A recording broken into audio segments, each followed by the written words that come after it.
saludar a dos maestros a los que respeto y admiro para que nos ayuden a desmenuzar lo que dijo el presidente Andrés Manuel López Obrador ahí en este homenaje a Franklin Delano Roosevelt, a Martin Luther King Jr. y sobre todo lo que dijo al interior de la Casa Blanca, en donde estuvimos nosotros, insisto, como el único medio alternativo, digital e independiente, recogiendo cada detalle, cada gesto, cada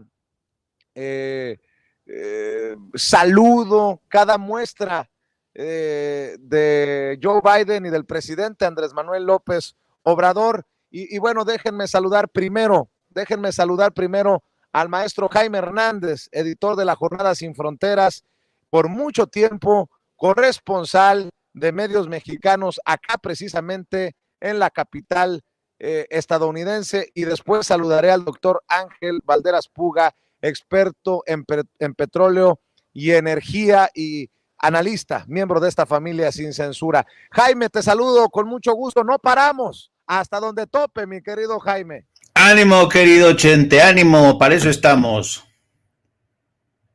Oye, pues me da mucho gusto saludarte y saludar también al doctor Ángel Valderas Puga. ¿Cómo estás, doctor? Gracias por llegar a esta cita, por los cambios de último minuto. Qué bueno saludarte desde acá, desde Washington.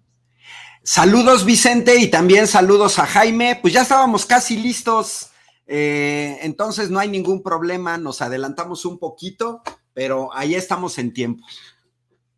Gracias, doctor. Ángel, Jaime, perdón, porque a veces el cansancio a uno le cruza los cables. Mi querido Jaime, ¿qué te parecieron los discursos del presidente Andrés Manuel López Obrador, los mensajes del presidente Andrés Manuel López Obrador, más cercano a la gente, sin la lectura de sus notas, como lo hizo en la Casa Blanca? Pero creo que hay muchas declaraciones del presidente que deben de rescatarse, y también una muy fuerte del presidente de Estados Unidos, Joe Biden, que a pesar de las noticias falsas, hay cercanía, hay amistad, hay sociedad, se va a trabajar juntos. Creo que fue un tremendo periodicazo para el New York Times y para todos aquellos que se la pasan en la desinformación. Jaime, ¿qué análisis haces de este día?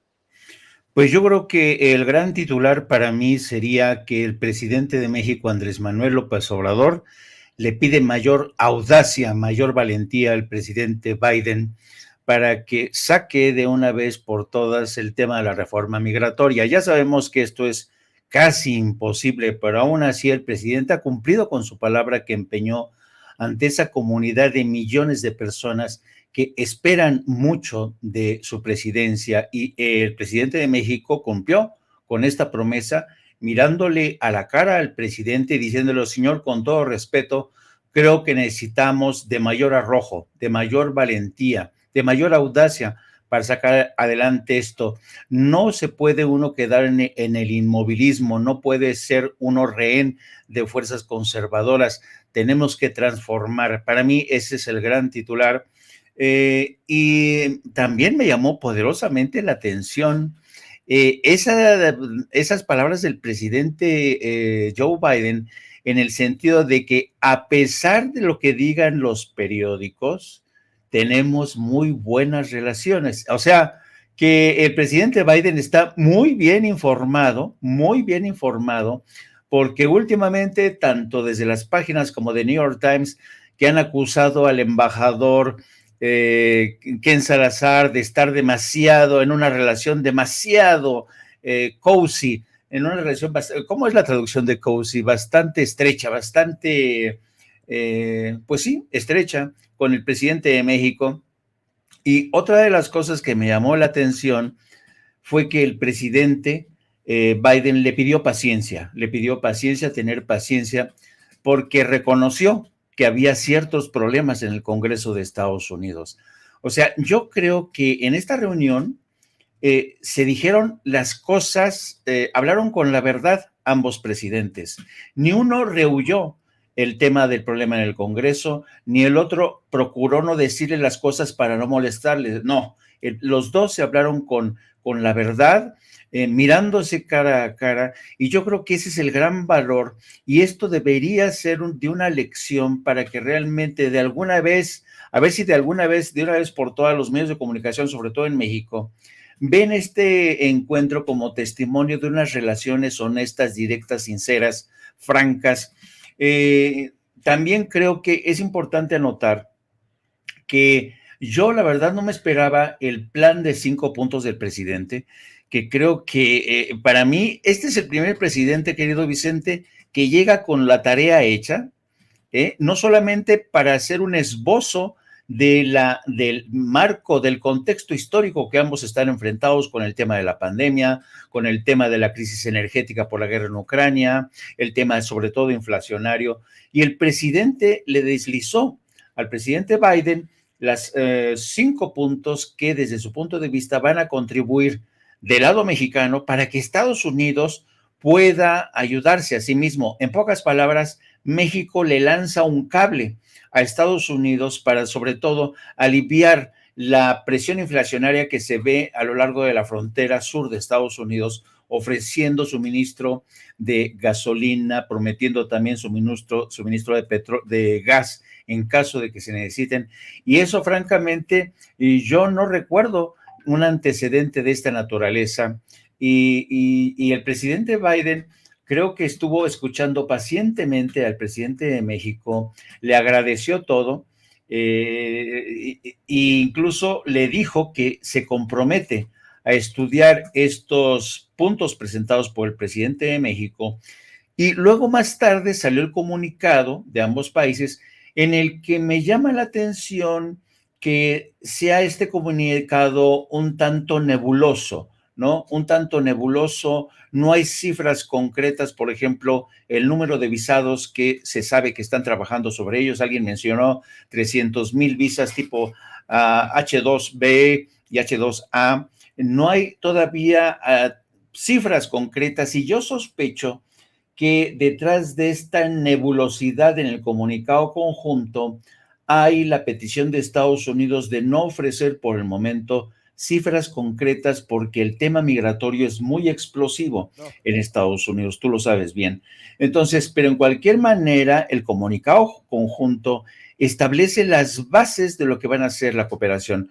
Lucha contra la inflación conjunta, trabajar a favor de una mayor protección a los trabajadores y a los migrantes, elevar el nivel y escolaridad de los migrantes que quieran emigrar, procurar que sea de forma legal, procurar que sea de forma segura, combatir a los traficantes de personas, combatir el tráfico de armamento, y un punto muy importante que lo van a encontrar ustedes en el comunicado final, el compromiso de que México y Estados Unidos van a combatir el trasiego de fentanilo. Esta línea que importa mucho a Estados Unidos, hay que reconocer que Estados Unidos tiene un severo problema con el fentanilo que está matando prácticamente a muchos jóvenes, y además hay una presión creciente en el seno del Congreso y en el seno de algunas organizaciones para declarar incluso al fentanilo como arma de destrucción masiva. Esta presión por colocar al fentanilo como arma de destrucción masiva elevaría este tráfico de este fentanilo y dotaría a Estados Unidos de mayores poderes para poder actuar contra quienes distribuyen el fentanilo desde México. Pero entonces yo creo que este compromiso tiene un fin, que es ponerle un alto a este tráfico. México y Estados Unidos se van a comprometer, y también hay la propuesta de revisar esta cadena de suministros que se ha roto. Va a haber mayor integración entre Canadá, Estados Unidos y México. Eso es muy importante, y se ha creado un grupo de trabajo para seguir estudiando esto, y se va a revisar en la reunión que va a tener lugar hacia fines de este año en México, de los 3 países que integran el Tratado de Libre de Comercio, es decir, México, Estados Unidos y Canadá. Y yo creo que ha sido una cumbre muy productiva, aun cuando todavía no hay cifras concretas. Creo que ya se esbozan, se ven, se logran entrever cuáles son los acuerdos. Y también he de decirte, querido Vicente, que hoy mismo ya están empezando a surgir voces que consideran que esta cumbre no ha servido para mucho, que no hay nada concreto. Han incluso el periódico Reforma recurrido a la voz, al testimonio de la ex embajadora de México en Estados Unidos, Marta Bárcena, quien critica ya este encuentro, dicen que estuvo mal planeado, que incluso critica que el presidente se haya excedido en los minutos que utilizó, que se sobrepasó, que esto habla de falta de planeación. En fin, a Marta Bárcenas, por lo visto, no le pareció este encuentro, pero hay que tener en cuenta que detrás de esta reunión con el presidente Biden hay un ánimo de México y Estados Unidos de resolver de una vez por todas el tema de la inflación que se está comiendo vivo al presidente Biden. Tú sabes que las presiones inflacionarias en Estados Unidos han elevado a tope los precios de la renta, el precio de la gasolina, el precio de los alimentos. Nuestros paisanos en Estados Unidos están sufriendo este impacto que ya tiene la inflación. Y esto ha colocado al presidente Biden en una situación realmente bastante dramática, porque ya está en el 30% de aceptación, y hay un 68% que están en contra de su administración. En el seno de su propio partido hay quienes ya dicen que no quieren que Joe Biden se presente a la reelección. Así es que eso es grosso modo lo que se discutió. Y este discurso de Martin Luther King, que yo creo que es la parte en la que el presidente fue y tuvo un encuentro más cercano con nuestra comunidad migrante, con nuestros paisanos, fue realmente el pilón, como dicen, ¿no? Un pilón, y a pesar de las elevadas temperaturas que a ti te consta, tú estás ahí, en esta época del verano, Washington suele ser caliente y húmedo. Así es que imagínense bajo ese sol de justicia al presidente, hablándole a la gente, hablando del legado de Martin Luther King y los puntos de conexión que hay con la causa migrante, de no ceder, no claudicar, de que todo es posible. Y vimos ahí al embajador Ken Salazar en mangas de camisa, con su clásico sombrero, custodiando al presidente, lo mismo que el servicio secreto. Y yo creo que ese pilón fue clave, porque la gente, muchos migrantes que viajaron a Washington han quedado completamente satisfechos, felices de haber entrado en contacto con su presidente. Hay mucha gente que viajó, tú los entrevistaste a todos ellos, querido Vicente, y a ti te consta el amor que tienen a nuestro presidente. Y aquí me paro para que nuestro querido Ángel también intervenga. Claro que sí, Jaime. Hay